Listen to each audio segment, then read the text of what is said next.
Hey, aloha and welcome to Beach Walks with Rocks. Today is show number 474 and you can find us at beachwalks.tv. Let's go to the beach, Lexi.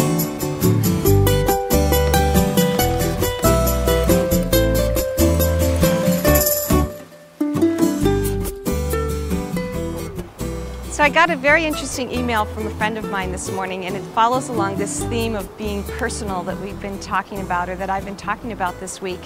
And it's a different aspect of taking things personally and having that be really positive. And in this case, it's taking responsibility personally. And I absolutely love that topic because what they were saying, it was from a website, paulandlane.com, that to try taking very deep personal responsibility for the little things in your life, the little mistakes that I might make, instead of waiting for other people to own their mistakes first. And it's another variation of Rox's math rules, the 80-20 rule turned upside down. But we tend to see 80% of other people's faults and maybe 20% of our own. And if there's a situation like that, then my tendency, it's a natural human tendency, is to say, well, 80% of it's your fault. I'm not doing anything until you say you're sorry, until you clean up your mess, because you're responsible for 80%.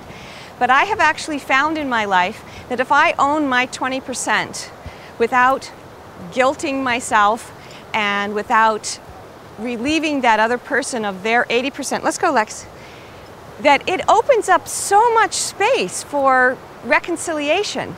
First of all, it makes me feel better because I get to, really have a clean heart and a clean mind because I know I've taken responsibility for my part in the situation. And it seems to free up for the other person to be able to look at their stuff as well.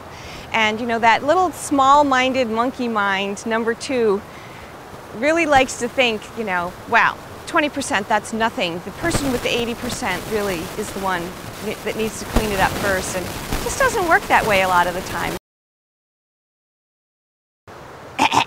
We had a little sound glitch, so I'll take responsibility for that right now. Batteries are going dead. Anyway, what I find is that if I'm the one with the 80%, it's harder to step up and own that because there's such a burden of guilt, in my case, on that. And when someone else can open up the space and start the reconciliation process, it's really helpful. But meanwhile, we're here at the beach. It's incredibly... The battery's dying, but we're at the beach. I want to show you some not quite hurricane winds. Thank you all so much for keeping Flossie south of us, but meanwhile, it's very rough water, and I'll see you tomorrow. Ahuyo!